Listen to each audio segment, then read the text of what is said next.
여보, 공항 간다더니 그 남자랑 왜 같이 있어? 휴대폰 화면 속 아내가 웃고 있었어요. 내 전 재산 통장 비밀번호를 넘기면서 다른 남자 어깨에 기대고 있었죠. 새벽 4시였어요. 휴대폰 진동 소리에 잠이 깼죠.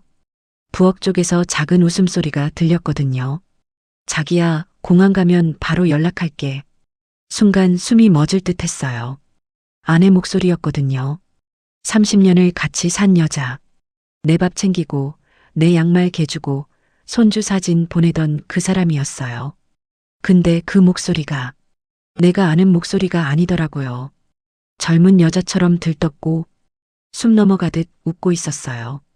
나는 방문 틈으로 가만히 봤죠. 아내는 화장까지 다 끝낸 상태였어요.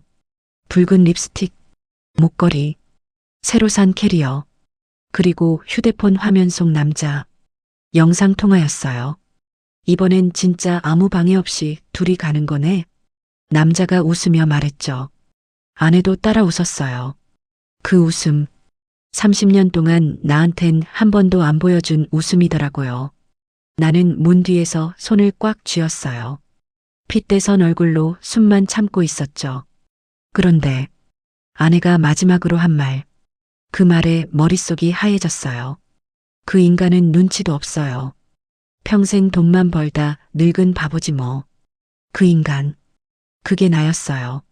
30년 남편, 새 아이 아버지, 퇴직금까지 전부 갖다 바친 사람.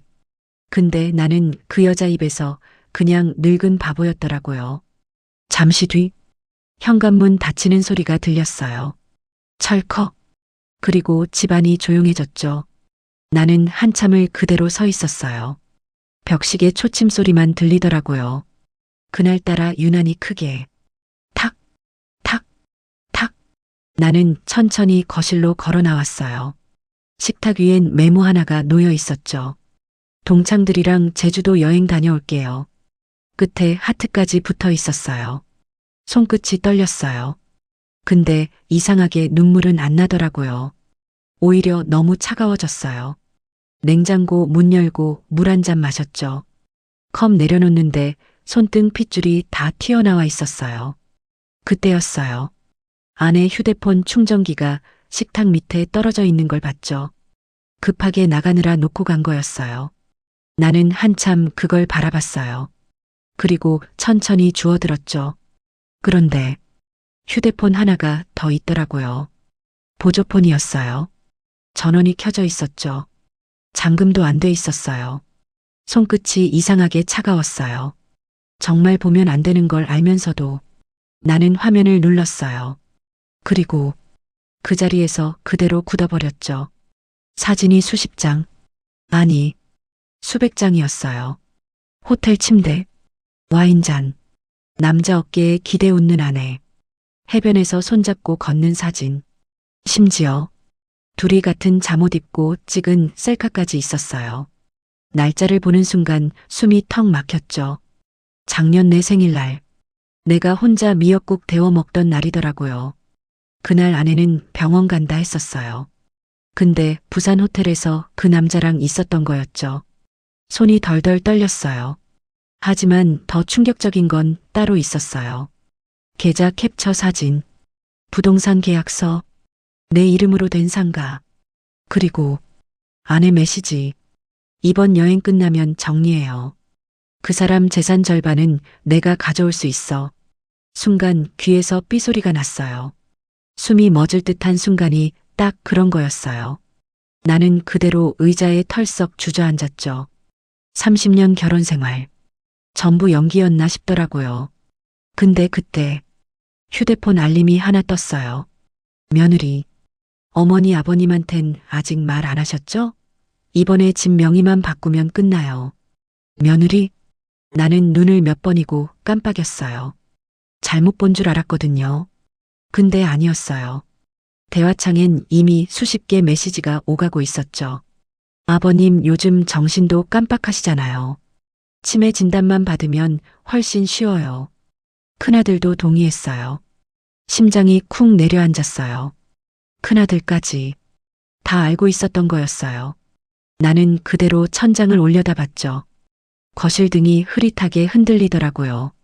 그 순간 30년 기억이 한꺼번에 지나갔어요. 공장 야간 근무, 새벽 배송, 손가락 찢어져도 참고 일했던 날들. 아들 대학 등록금 내려고 무릎 꿇고 돈 빌리던 기억. 아내 생일이라고 금반지 사주던 날. 그런데 돌아온 건 불륜, 재산 강탈, 그리고 치매 누명이었어요. 웃음이 나오더라고요. 진짜 이상하게 눈물이 아니라 웃음이 나왔어요. 나는 천천히 자리에서 일어났죠. 그리고 안방으로 들어갔어요. 장롱 제일 아래 칸, 검은 서류 가방 하나. 오래전부터 숨겨놨던 거였죠. 아내도, 자식들도, 아무도 모르는 가방. 나는 조용히 비밀번호를 눌렀어요. 딸깍. 가방이 열렸죠. 안에는 통장, 도장, 부동산 원본 서류, 그리고 하나의 계약서. 나는 그 종이를 천천히 꺼냈어요. 그리고 차가운 미소를 지었죠. 그래, 어디 한번 끝까지 가보자. 창밖은 아직 어두웠어요. 하지만 그날 새벽, 누군가는 여행을 떠났고, 누군가는 모든 걸 회수하기 시작했어요. 공항 주차장, 차 안에 앉아 있었어요. 시동은 꺼져 있었고, 핸들만 꽉 잡고 있었죠. 손바닥이 땀으로 젖어 있었어요. 그런데 이상하게 머리는 너무 맑았어요. 30년 동안 한 번도 안 느껴본 종류의 맑음이었죠. 아내는 이미 출국장 안으로 들어갔을 시간이었어요. 보조폰 위치 추적이 계속 움직이고 있었거든요. 탑승 수속 완료. 알림 하나. 그리고 몇 분 뒤 보안 검색 통과. 나는 천천히 고개를 끄덕였어요. 그래. 지금부터 시작이구나. 그때 전화가 울렸죠. 아들 번호였어요. 나는 잠깐 멈칫했어요. 받고 싶지 않았거든요. 근데 결국 받았죠. 아버지, 지금 집에 계세요? 목소리가 이상했어요. 딱딱했죠. 예전 그 아들 아니었어요. 무슨 일이냐? 어머니가 말씀하셨어요. 집 문제 정리해야 한다고. 순간 손끝이 얼었어요. 이미 시작됐구나. 아내가 먼저 움직였어요. 정리? 무슨 정리? 그냥 아버지 요즘 기억도 좀. 잠깐 말이 끊겼어요. 그리고 낮게 이어졌죠. 병원 가보셔야 할 것 같아요. 어머니가 걱정 많이 하세요. 나는 웃음이 나왔어요. 진짜 조용히. 입꼬리만 올라갔죠. 그래서 너도 그렇게 믿는 거냐? 잠깐 침묵. 그리고 아들 목소리. 저는 어머니 말 믿어요. 그 한마디였어요. 30년이 무너지는 소리. 철컥. 나는 핸드폰을 천천히 내려놨어요. 그리고 창밖을 봤죠. 공항 사람들, 캐리어 끄는 소리, 웃는 가족들, 다 평범해 보였어요. 근데 나는 그 속에 있었죠. 가장 평범한 얼굴로 가장 큰 배신을 당한 사람. 잠시 뒤, 또 다른 전화. 이번엔 며느리였어요. 받자마자 목소리부터 날카로웠죠. 아버님, 왜 자꾸 집에 계세요? 어머니가 이미 말했잖아요. 이 집은 정리 들어가야 한다고요. 나는 천천히 숨을 들이마셨죠. 차가운 공기가 폐로 들어왔어요. 누가 정리한다는 거냐? 법적으로요. 어머니가 공동명의 정리 진행 중이에요. 순간 눈이 천천히 커졌어요. 공동명의. 나는 그런 서류에 서명한 기억이 없었거든요. 그런데 며느리 말은 너무 자연스러웠어요. 이미 다 끝난 것처럼. 그리고 아버님 통장도 어머니가 관리하신다고 들었어요. 나는 결국 웃어버렸죠. 공항 주차장에서 혼자. 누가 누구 통장을 관리해? 아버님 진짜 요즘 상태 안 좋으시다니까요. 그 말 끝나고 전화 끊겼어요. 딱 차가운 소리. 나는 핸들을 쳤죠. 한 번, 두 번. 손이 아팠는데 멈추지 않았어요. 핏대선 얼굴로 숨만 거칠어졌죠. 그때였어요. 보조폰에서 새로운 메시지. 아내였어요. 여보, 나 도착하면 바로 얘기하자. 우리도 정리해야지. 정리. 또 정리. 나는 화면을 오래 봤어요. 그리고 천천히 타이핑했죠. 좋아. 정리하자. 전송. 그 순간 진짜 싸움이 시작된 느낌이었어요. 나는 차에서 내려 공항 안으로 들어갔어요. 사람들 사이를 걸었죠. 캐리어 바퀴 소리, 아이 울음, 커피 냄새. 근데 모든 소리가 멀게 들렸어요. 나는 오직 한 곳만 보고 있었어요. 출국 게이트. 그 앞에서 멈췄죠. 그리고 보조폰을 다시 열었어요. 위치가 고정돼 있었어요. 비행기. 이미 이륙 준비. 그 순간 내 머릿속에 하나의 장면이 떠올랐어요. 아내가 웃던 얼굴. 그 옆에 있던 남자. 그리고 평생 돈만 버는 늙은 바보라는 말. 손이 천천히 주먹이 됐어요.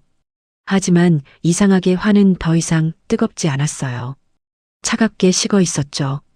그때 메시지 하나 더. 은행 알림. 공동계좌 이체 시도 실패. 한도 초과 또는 권한 없음. 나는 고개를 갸웃했어요. 그리고 바로 통장 앱을 켰죠. 로그인. 잔액 확인. 순간 눈이 멈췄어요. 아무것도 빠져나가지 않았어요. 오히려 반대로 내 이름으로 된 계좌 몇 개가 정지 상태였죠. 법적 분쟁으로 인한 거래 제한. 그 문장. 딱 하나. 그때 확실히 느꼈어요. 아내는 여행 간 게 아니었어요. 작전이었죠. 그리고 그 뒤에는 아들, 며느리, 이미 한 팀. 나는 천천히 고개를 들었어요. 출국장 유리 너머 비행기 한 대가 움직이고 있었죠. 그 안에 아내가 있을 거였어요. 그리고 나를 향한 첫 번째 칼. 이미 던져진 상태였죠. 나는 서늘한 눈빛으로 그걸 봤어요. 그리고 아주 작게 중얼거렸죠. 좋아, 시작은 그렇게 했구나. 그 순간 주머니 속 서류 가방이 무겁게 느껴졌어요. 30년 전부터 준비돼 있던 것. 아무도 모르는 카드. 나는 그걸 손으로 한번 눌렀죠. 차가운 미소가 나왔어요. 그럼 이제 내가 움직일 차례지. 공항 방송이 흘러나왔어요. 탑승 안내. 사람들은 각자 길을 갔죠. 하지만 나는 그 자리에 그대로 서 있었어요. 이미 돌아갈 집은 없다는 걸 알고 있었거든요. 그리고 지금부터는 집을 되찾는 게 아니라 전부 회수하는 시간이 시작된다는 것도. 집으로 돌아오는 길은 이상하게 조용했어요. 차 안 라디오도 꺼져 있었고 엔진 소리만 둔하게 깔렸죠. 공항에서 나온 뒤부터 손이 계속 차가웠어요. 아무것도 안 한 것 같은데 몸이 이미 싸움을 끝낸 사람 같았거든요. 그런데 진짜 싸움은 이제 시작이었어요. 집 앞 골목에 들어섰을 때였어요. 익숙한 풍경인데 낯설었죠. 불 꺼진 창문 몇 개. 그리고 우리 집. 그 집 앞에 낯선 차 한 대가 서 있었어요. 검은 세단. 번호판은 지방이 아니었어요. 서울. 나는 브레이크를 천천히 밟았죠. 심장이 한번 툭 내려앉았어요. 차에서 내리는데 다리가 잠깐 멈칫했어요. 현관앞. 누군가 신발을 벗고 들어간 흔적. 그리고 안쪽에서 들리는 목소리. 이거면 거의 끝났어요. 아버님만 정리되면 바로. 아들 목소리였어요. 나는 문고리를 잡았죠. 손에 힘이 들어갔어요. 그리고 천천히 열었어요. 철컥. 문이 열리는 순간 거실이 보였죠. 거기 있었어요. 아들, 며느리, 그리고 낯선 남자 한 명. 서류를 펼쳐놓고 있었어요. 부동산 등기부, 통장 내역, 내 이름이 찍힌 서류들. 그 위에 빨간 펜으로 표시가 되어 있었죠. 치매 진단 시 법정 대리 가능. 명예 이전 진행 가능. 긴급 처분 대상 부동산. 순간 웃음이 나왔어요. 아주 짧게. 그 소리에 셋이 동시에 고개를 돌렸죠. 정적? 아들의 얼굴이 굳었어요. 며느리는 눈을 피했죠. 그리고 낯선 남자. 그 사람이 먼저 입을 열었어요. 아버님 오셨어요? 나는 신발도 안 벗고 그대로 들어갔어요. 서늘한 눈빛으로요. 아버님? 내가 천천히 되물었죠. 누가 아버님이냐? 공기가 얼었어요. 핏대 선 얼굴이 아니라 이상하게 조용한 얼굴이었어요. 그래서 더 무서운 얼굴. 아들이 한 발 앞으로 나왔죠. 아버지, 오해하시면 안 돼요. 오해? 나는 거실 테이블을 손으로 툭 쳤어요. 서류가 흔들렸죠. 이게 오해냐? 며느리가 그때 끼어들었어요. 목소리 떨리면서도 날카롭게. 아버님, 요즘 기억이 계속. 나는 고개를 천천히 돌렸어요. 차가운 미소가 아주 조금 올라갔죠. 기억? 내 기억이 뭐가 어때서?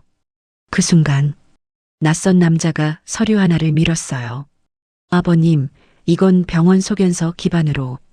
나는 안 봤어요. 손으로 서류를 덮었죠. 딱, 그만. 짧은 말. 근데 거실 공기가 완전히 멈췄어요. 나는 천천히 서류 가방을 내려놨어요. 아무도 그걸 눈치 못 봤죠. 아니, 봤어도 몰랐을 거예요. 그 안에 뭐가 있는지. 나는 그때 처음으로 테이블에 앉았어요. 마주보는 자리. 아들, 며느리, 그리고 그 남자. 그래서 누가 시작했냐? 아들이 입을 다물었어요. 며느리가 먼저 말했죠. 어머니가 아버님을 걱정해서. 나는 웃었어요. 이번엔 조금 길게. 걱정? 공항에서 남자랑 여행 가는 게 걱정이냐? 그 말에 며느리 얼굴이 하얘졌어요. 아들이 순간 고개를 숙였죠. 그때였어요. 휴대폰 진동. 낯선 남자 폰이었어요. 그가 급하게 화면을 봤죠. 그리고 얼굴이 굳었어요. 잠깐만요, 이거. 나는 그걸 봤어요. 그리고 조용히 말했죠. 뭐냐? 남자가 침을 삼켰어요. 계좌 이상합니다. 이상? 이상하다는 게 아니라 전부. 손이 떨렸어요. 전부 정지됐습니다. 그 순간 아들의 얼굴이 바뀌었어요. 처음 보는 표정, 불안. 며느리가 급하게 물었죠. 어머니 계좌도요? 남자가 고개를 끄덕였어요. 네, 연결된 전부요. 잠깐. 정적? 그리고 나는 천천히 고개를 들었어요. 핏대 하나 없이 조용히. 그래. 그 한마디였어요. 그 순간 거실 분위기가 완전히 뒤집혔죠. 아무도 몰랐던 게 하나 있었거든요. 내가 퇴직 전에 했던 일. 내가 20년 동안 만졌던 돈. 회사 전체 자금 흐름. 그리고 내가 마지막으로 맡았던 프로젝트. 누구도 몰랐던 계좌 구조. 나는 서류 가방을 열었어요. 천천히. 안에서 서류 하나를 꺼냈죠. 비공개 자산 신탁 계약서. 아들이 그걸 보고 눈이 커졌어요. 이게 뭐예요? 나는 고개를 살짝 기울였죠. 내 돈이다. 내가 30년 동안 쌓은 돈. 너희가 건드린 건 내 생활비가 아니야. 조용했어요. 며느리가 떨리는 목소리로 말했죠. 그럼 지금 계좌 정지는? 나는 고개를 끄덕였어요. 내가 한 거다. 그 말에 공기가 무너졌어요. 아들이 자리에서 일어났죠. 왜 이런 짓을? 나는 그 순간 처음으로 얼굴이 바뀌었어요. 차가운 미소, 완전히 서늘한 눈빛. 왜? 너희가 먼저 시작했잖아. 순간 아무 소리도 안 들렸어요. 숨막히는 정적. 그때 며느리 휴대폰이 또 울렸어요. 화면을 본 순간 손에서 떨어졌죠. 툭. 어머니. 아들이 물었어요. 왜? 며느리 입이 떨렸어요. 어머니 계좌 전부 압류됐어요. 그리고 부동산 명의 변경 전부. 말이 끊겼어요. 그때 나는 조용히 자리에서 일어났죠. 천천히. 그리고 한 문장. 이제야 시작이네. 거실에 있던 사람들. 아무도 움직이지 못했어요. 나는 가방을 다시 닫았죠. 딱. 그리고 문 쪽으로 걸어갔어요. 뒤에서 아들이 외쳤어요. 아버지. 나는 멈췄죠. 고개만 돌렸어요. 핏대 없는 얼굴. 조용한 목소리. 아버지 아니라고 했지. 그리고 그대로 나왔어요. 문이 닫히는 순간 안에서 무너지는 소리가 들렸죠. 그 집. 30년의 집. 이제는 내 집이 아니었어요. 그리고 그들도 몰랐죠. 진짜 파멸은 아직 시작도 안 했다는 걸. 비 오는 밤이었어요. 창문에 물방울이 계속 흘러내렸죠. 나는 작은 사무실 불 하나만 켜둔 채 앉아 있었어요. 예전엔 창고였던 공간. 지금은 아무도 모르는 곳. 서류가 쌓여 있었고, 전화기는 2대. 하나는 끊어졌고, 하나는 계속 울렸어요. 아내 번호. 아니, 이제는 아내였던 사람 번호였죠. 하지만 나는 받지 않았어요. 대신 화면만 봤어요. 계속 울리더라고요. 집이 무너졌을 때 사람은 보통 울거나 화를 내요. 근데 나는 아무것도 안 했어요. 그냥 정리했죠. 천천히. 30년 동안 쌓인 것들, 그리고 그 안에 숨겨져 있던 것들. 그때 문이 열렸어요. 조용히. 경비원도 아니고, 직원도 아니고, 법무법인 쪽 사람이었죠. 검은 정장, 젖은 우산. 그가 서류 하나를 내려놨어요. 대표님, 전부 실행됐습니다. 그 한마디, 나는 고개를 끄덕였어요. 그래. 짧게. 그 사람은 잠깐 망설였죠. 정말 가족까지 포함된 겁니까? 나는 펜을 돌리면서 말했어요. 가족이었으면 처음부터 안 했겠지. 조용했어요. 그리고 그는 더 이상 묻지 않았죠. 테이블 위 서류, 신탁 구조도, 해외 계좌 흐름, 부동산 동결 리스트, 전부 내 이름이 아니라 익명 신탁 관리자 이름으로 되어 있었어요. 30년. 나는 단순한 가장이 아니었어요. 회사 돈 관리하던 사람이었죠. 그리고 그 회사, 내가 나올 때 이미 구조를 바꿔놨었어요. 아무도 몰랐던 방식으로. 그때 전화가 또 울렸어요. 이번엔 모르는 번호. 나는 받았죠. 누구냐? 잠깐 침묵. 그리고 익숙한 목소리. 아내였어요. 비행기 타고 떠났던 여자. 당신 뭐 하는 거야 지금? 목소리가 떨렸어요. 처음 들었어요. 그 여자 목소리가 흔들리는 거. 나는 웃지 않았어요. 대신 조용히 말했죠. 여행 잘 갔냐? 당신이 이거 다 막았어? 나는 서류 한 장을 넘겼어요. 막은 게 아니라 원래 내 거였던 걸 정리한 거야. 아내 숨소리가 거칠어졌어요. 그럼 우리 집은? 우리? 나는 그 단어를 천천히 반복했죠. 그 집에 우리가 있었던 적이 있나? 잠깐 정적. 그리고 아내 목소리가 올라갔어요. 당신 치매 아니야? 아들 말처럼. 그 순간 나는 웃었어요. 차가운 미소. 치매? 그걸 믿고 시작한 거였냐? 전화 너머로 숨이 막히는 소리. 그리고 아주 작게 들렸어요. 남자 목소리. 그 불륜 상대. 뭐야 왜 이래? 나는 천천히 눈을 감았죠. 그리고 한마디. 이제부터 너희 둘은 같은 배야. 침몰하는 배. 통화가 끊겼어요. 딱 그 순간 사무실 문이 다시 열렸어요. 이번엔 아들이었어요. 젖은 얼굴. 화가 아니라 불안. 아버지 아니 대표님. 나는 고개를 들었죠. 아들은 멈칫했어요. 그 호칭? 처음 듣는 단어였으니까요. 대표님? 나는 서류 하나를 던졌어요. 탁! 그 집은 끝났어. 너희가 건드린 건 집이 아니라 구조였고, 그 구조는 내가 만든 거야. 아들은 서류를 봤어요. 그리고 얼굴이 하얘졌죠. 이건 우리 회사 지분. 나는 끄덕였어요. 맞다. 너희 어머니가 착각한 게 하나 있어. 나는 자리에서 일어났어요. 그리고 천천히 걸었죠. 나는 돈 버는 사람이 아니야. 돈이 움직이는 길을 만든 사람이야. 아들은 뒤로 한 발 물러났어요. 처음 보는 표정. 공포. 그때 나는 처음으로 그의 눈을 똑바로 봤어요. 서늘한 눈빛으로. 그리고 그 길. 내가 막으면 끝이야. 정적? 밖에서는 비가 계속 내렸어요. 창문을 두드리는 소리. 그리고 멀리서 들리는 사이렌 소리. 아들이 조용히 물었죠. 그럼 엄마는요? 나는 잠깐 멈췄어요. 그 질문. 그제야 감정이 아주 조금 올라왔어요. 하지만 드러내진 않았죠. 엄마, 그 사람은 이미 선택했어. 선택한 사람은 결과도 같이 가져가야지.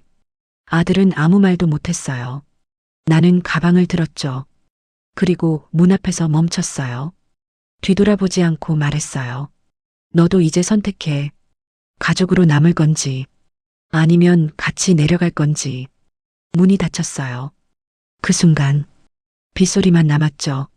그리고 나는 알았어요. 이제부터는 설득이 아니라 정리의 시간이란 걸. 그날 이후로 모든 건 끝난 줄 알았어요.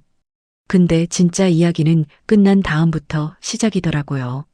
30년 쌓인 돈, 관계, 믿음. 그게 무너지는 건 한순간인데 다시 세우는 건 훨씬 오래 걸렸어요. 이 사연 여기서 끝이 아니에요.